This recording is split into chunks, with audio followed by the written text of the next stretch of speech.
Hey, what's up everybody? Video 44 coming at you another video. Alright, so I just made a Josh Primo reaction video and I want to redo it. And if you saw it, I saw one person that seen it. If you saw it, ain't much change about my opinion. Don't get it twisted. I just want to word some things differently because I don't think I was able to quite have as much info as I got right now.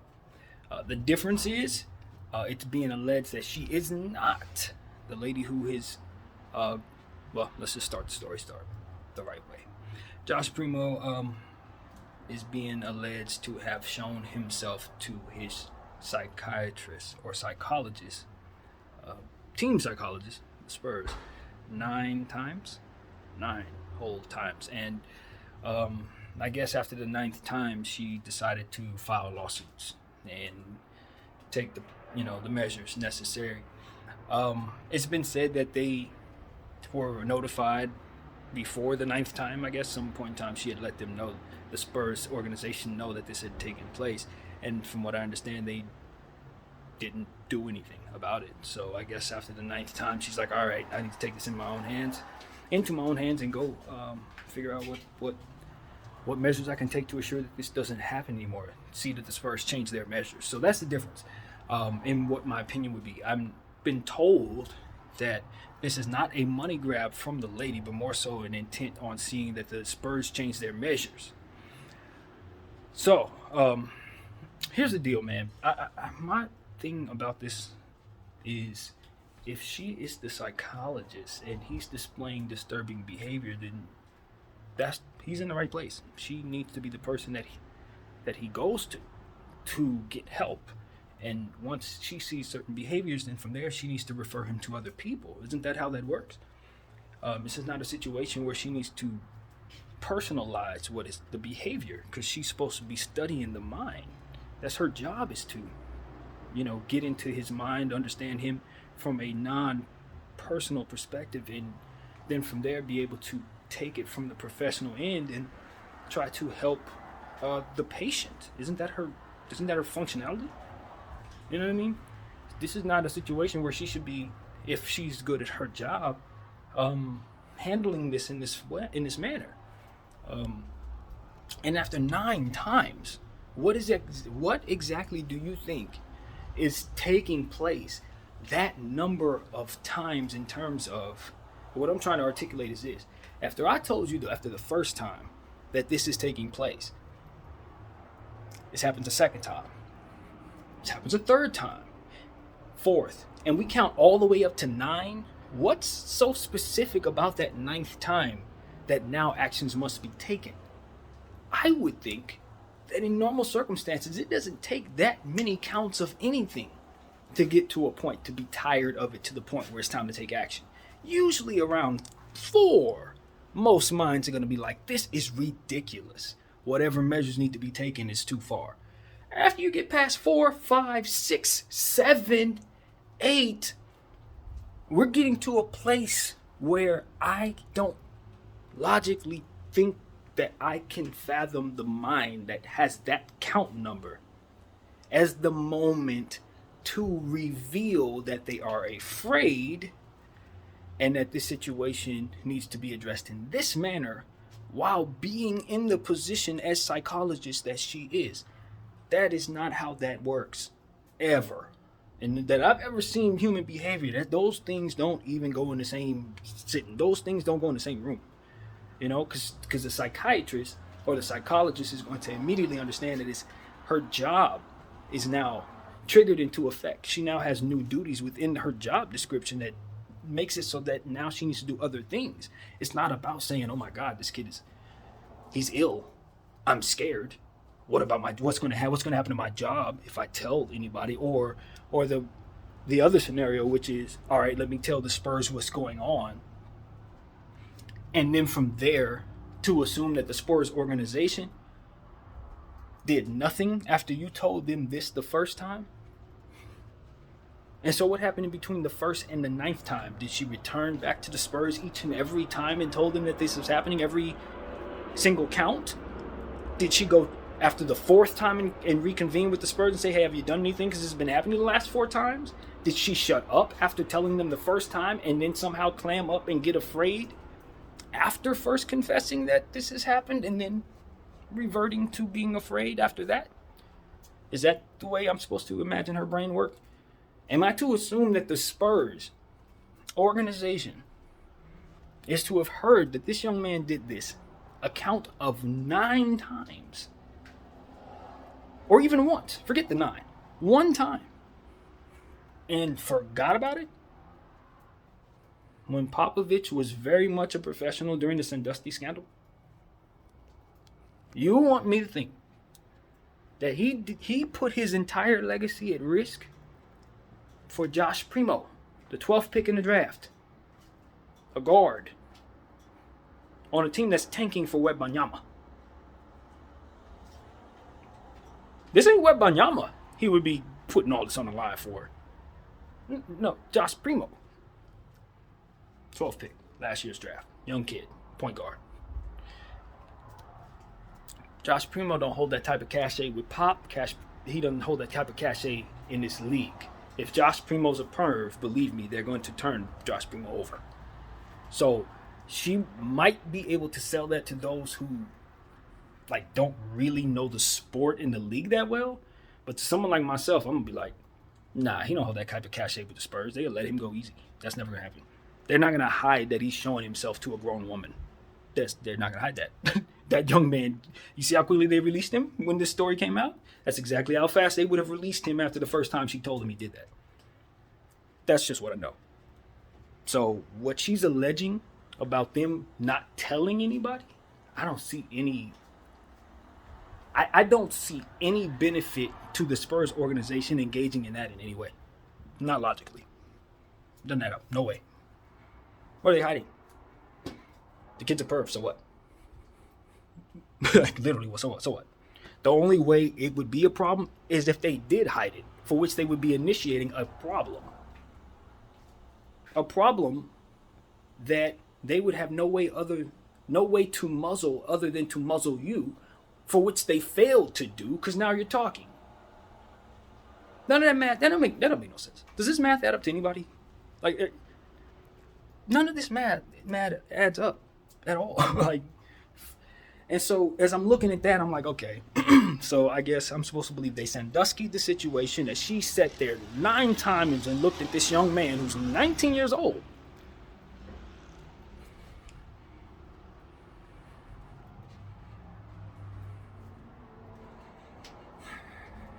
See, this is where you start getting into conversations about stereotypes. You start getting into conversations about what someone's preference may be. You start getting into different conversations that just aren't, you can't be certain of any of these things. Nothing is real when you start getting into these speculation conversations. But when you having street conversations, when you're in the shooting the shots, shooting the ish with somebody, this is the type of conversation and jargon that's kind of going to come up.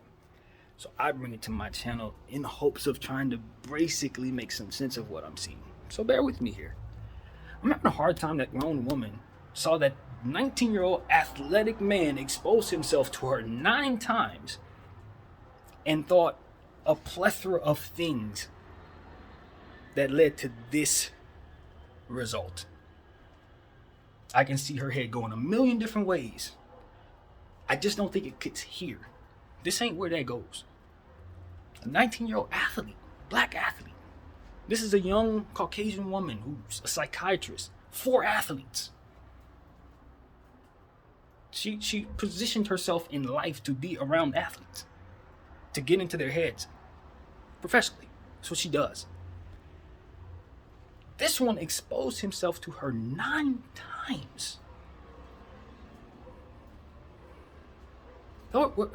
Help my brain comprehend how I'm supposed to envision this making sense so I can be clear on what it is that people who are believing this story are wrapping their minds around.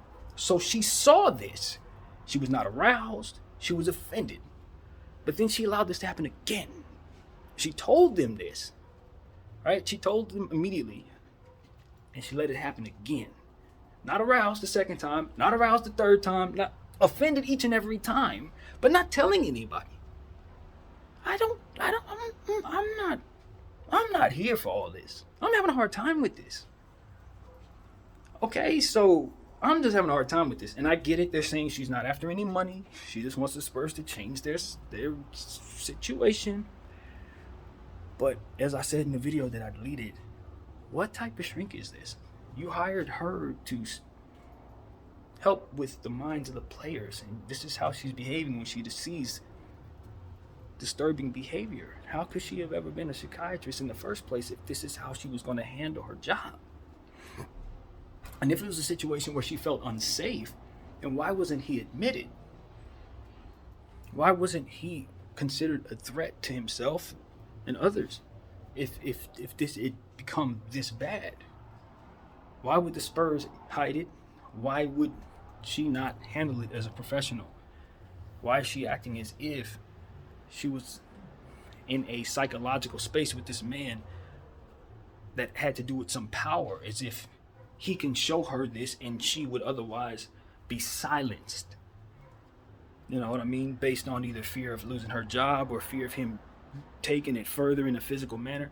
Whatever the case may be, from the professional standpoint, being that she is literally on the job when all this is happening, nothing about how this is unfolding makes any sense at all, even further as I think about it. It makes even less sense.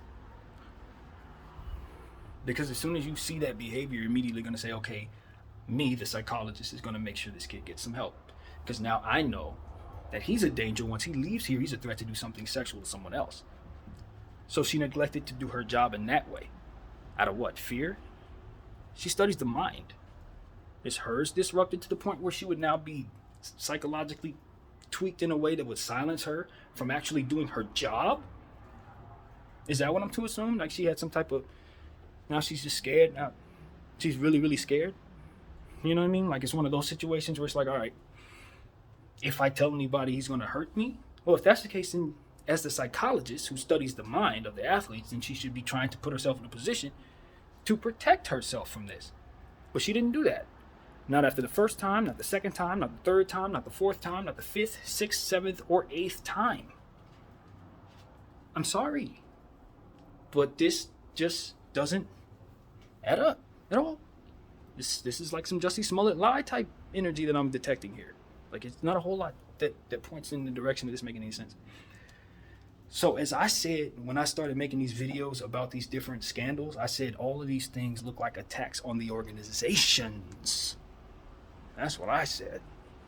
They look like attacks on the organizations because these are individuals within the organization who just so happen to be conveniently in a position to make the organization do something they either don't want to do or expose them into positions to have to do things that make them look as if they're in disarray or incompetent or whatever the case may be. This is now team number 5. Not 4, but 5. Because I forgot about Charlotte and Miles Bridges. That situation looked crazy to me. Even though it's foolproof, it looks crazy to me. This situation with Josh Primo looked crazy to me. Even though it looks foolproof, it's not as foolproof. But it looks crazy. And in the Golden State situation. See, and this is the thing about these stories. All of them, as far as I can tell, the 3 that I'm thinking about, and if you look at Udoka, yeah, that too. And if you look at Sarver, yeah, that too. That's 5. Am I missing one? There's a 6 situation. It's probably the Kyrie, but that doesn't count. I think that's different. But if I'm looking at these, what I think are attacks on these organizations, what look like attacks on the organization, that's what they ultimately hurt the most, is the organization. If you look at the Boston Celtics, what are they out of? The coach is gone. One of the best coaches in the league is just removed from their situation. How does it look? It's his fault. Why? Through what he would be prone to do mentally, which is not being focused where he needed to be. I don't want to word it the wrong way, but he did some man stuff. He didn't think with his head. He thought with the wrong mind, I'll say, for Ime Udoka, and let it get out of hand. That's something you can identify in someone. Traits that you could say, yo, they prone to do that. It's one. Sarver and all the stuff he's doing, same thing. He's prone to do that. Look at how he behaves. You put him in a certain environment and just you're gonna know that he's gonna act in certain ways that are cancelable. Draymond, Everybody knows Draymond is an enforcer. You know the situation there. Now the camera just so happens to be right there for you to see him punching this dude out. Maybe something else was going on in Draymond's life that pushed him over the edge. Maybe the circumstances of something else got him there. I don't know what happened.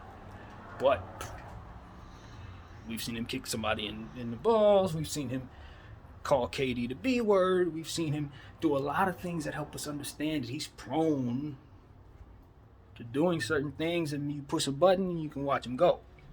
That's 3. Primo, the young fella, came out with his statement saying that he had mental trauma that he's dealing with. In the statement released in regards to the situation, he has trauma, and his mental health needs to be taken care of. He's 19 years old, so he needs to go figure himself out. That's the statement released. In other words, he might be prone to doing this based on that trauma. Prone is 4. Am I missing one? I'm sure I'm missing one. But I'm guessing they're probably prone. Was it Miles Bridges in this situation? Him being just wild. Every time I see him on social media, he's talking like he a rapper out here spinning this and doing all kinds of stuff. He not protecting his brand, not protecting his position, all of these different things. He's probably not quite all right, probably prone to snapping if provoked properly and such. Prone. Ties to the organization in a lot of the situations. And the convenient situation of it all to where you can tie it all together and say, ooh, it's really bad, but not quite as bad as it looks until you reveal all of it, because all these stories get revealed slowly but surely. They all got these things, these characteristics, and what does it ultimately do? It hurts the organization. The owner's going from Phoenix. The coach is going from the Celtics. The Golden State Warriors and Draymond Green, well, he doesn't get this bag. You know what I mean? Not only does he not get this bag, but they're probably going to have to break up their Warriors dynasty because the chemistry is now shaky. Now it looks like they're not going to be able to effectively maybe even afford to keep Draymond Green based on some of the circumstances here. Maybe their organization's now going to have a hard time getting people to trust them now because this information was leaked from within their situation. Now it's like players may not necessarily look at them the same way. Maybe a guy like KD doesn't trust them the same way because now such a leak is possible. How did you let something like this happen, Golden State? You guys look like you can't be trusted, and now you're hurt because of it. Reputation scarred.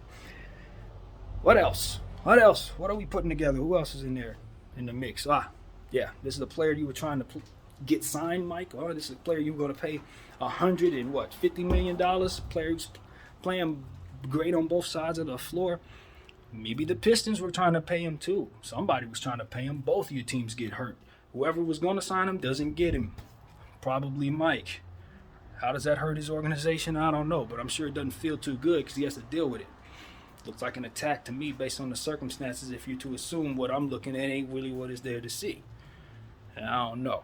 He did what he did, but then again, he might have been prone to do it. So all he had to do was be provoked a little bit, pushed a little bit, couple people lie, couple people tell this, that, and the third. You never know.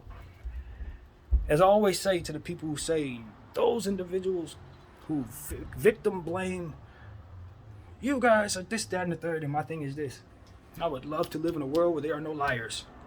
If you live in such a world, I want to live in there with you. Because if you live in a world where everybody tell the truth about what happened to them and nobody frames nobody, then I'm with you. There should be no victim blaming ever. But unfortunately, we got to define victim based on the facts, not the accusations. And so that's where we always end up going wrong. We start labeling people victims when they really are the bad guys and the victims are the ones being accused. And we got to be sensitive to that and not just emotional about what it is that we're applying our thought to. So that's what I got to say about that. At any rate, yeah, that's what I have to say. I'm looking at this situation as a big old-fashioned conspiracy. It looks like it's trying to attach itself to the league and try to cripple it. Just kind of triple it. If you could tack yourself to a couple of teams, you jolt it a little bit right before the collective bargaining agreement, association, negotiation, whatever you call that nonsense. It's just going to be something that's going to be something to look at. in regards to everything. His money moves around. Once people get hurt a little bit, now a couple of dollars come out over here, gotta go over there, that kind of thing. It is what it is, man. I don't know. People always cutting corners and trying to find very, very unique ways to do it. That's why I always tell everybody who watches me to stay on guard. Stay on guard, look for misdirection. Anyway, that's what I have to say, man. I never look at any of this stuff at face value, but it all could very well be at face value. But problem is, you got like 5 of these stories. You know what I mean? So if it was only 1 or 2 of them, I'd be like, okay, you give me 5 in a matter of like 2 months? Not with this brain, you can't do that. Anyway, that's what I gotta say about them, man. As far as Josh Primo is concerned, hopefully he can get himself some help. You know what I mean? I don't think they target people who are not going to engage in the behavior that they could actually say that they're bad guys in doing. They have to be actually able to do this. They're not going to target somebody who's not going to do it. You see what I'm saying? Like, they probably did all these things, but they were just kind of coerced into doing them. So yeah, I hope he can get himself some help. And I hope that what's done in the dark can be seen in the light in regards to these situations. You know, it's going to be some stuff to find out, obviously. And when we do find out, it's probably going to be some big old scandal in regards to what the unveiling of that will be. But whatever the case may be, I'm rooting for the players, and you know what I mean? I'm rooting for everybody to be able to get help for their mental health circumstances, whatever they may be, and hopefully not have people take advantage of them or coerce them or back them into being pawns for whatever weird type of political nonsense is going on. So that's what I got to say. My name is BDL44. Thank you all for watching.